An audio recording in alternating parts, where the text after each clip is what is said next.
And so you've had the opportunity to see this play at various points over the last couple decades, and obviously, you know, as a producer, I feel the play is incredibly resonant, or I wouldn't have chosen to produce it now, but I'm just curious, for you, looking back on it, when New York is obviously not what it was in the 90s, how you feel, what you think looking back now? Yeah, I mean, it's funny because the play was very popular in the early 90s, and it had a slew of productions around the country and in Europe as well. And then around the mid-90s, it was still popular. Then toward the end of the 90s, it sort of tapered off, like most plays do, and then didn't get produced. And I thought, well, that was that, you know. I thought, well, the play was of its time, and its time has passed. New York has moved on, things are different.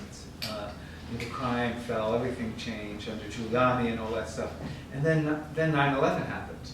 And since 9/11, there have been so many more productions of this play than even before 9/11.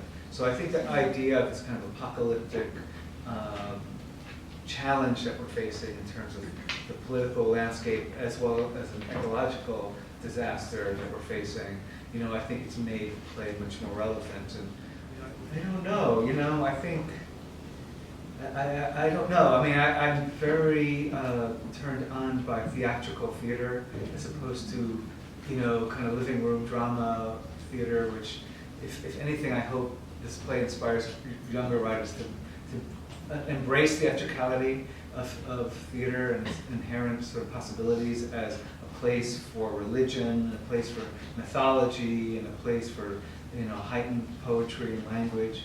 I can only hope. I don't know what the legacy of the play will be. It's a mystery to me. But I do, you know, I also wanted to, you know, because when I was first starting to write plays in the early 80s, the very first play I had in New York, we could hardly cast it. It was a Latino cast, but we could hardly cast it. We actually had to cast 3 or 4 non-Latinos in the production. And so, you know, there weren't, and I remember talking to friends of mine saying there are no good roles for Latin women, et cetera, et cetera. And so if there's any legacy, I would like that to change, that there are more Latino writers, more opportunities for Latino playwrights, more roles for Latin women, and that, you know, that this kind of play becomes part of, you know, of what we call American theater, as opposed to, oh, that's Latin theater, that's black theater, that's gay theater, that's whatever, you know, and that this kind of play becomes just theater, just part of the national conversation.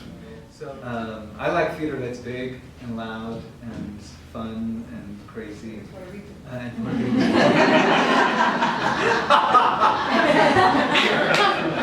Yeah, you know, I mean, I think that's a valid and important point you're making, because, you know, when you buy a ticket to a theater, you're essentially sometimes buying a passport to another world.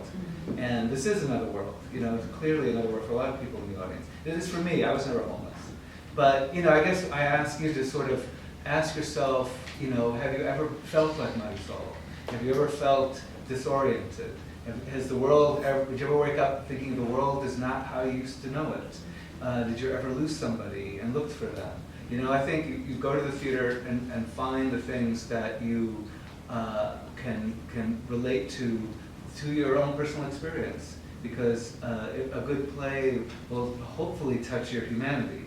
That you know, you may not have been Marisol, but that you understand her humanity and say, wow, I know what it's like to be hungry. I know what it's like to lose my job. I know what it's like to get lost on the street. I know what it's like to worry about money. Which you really boil it down are the things that Marisol deals with in this play. They're extreme, and they're like, you know, heightened like Miriam and things, but, you know, essentially the essential drama of this play is a young woman who's lost her way. I love this production. I'm going to fight to the death with it.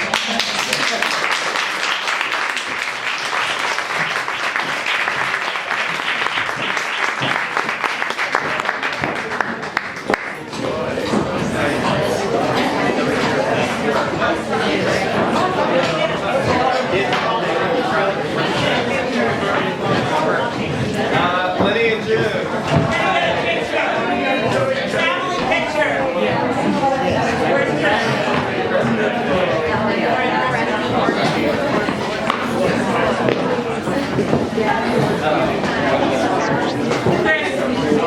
coming.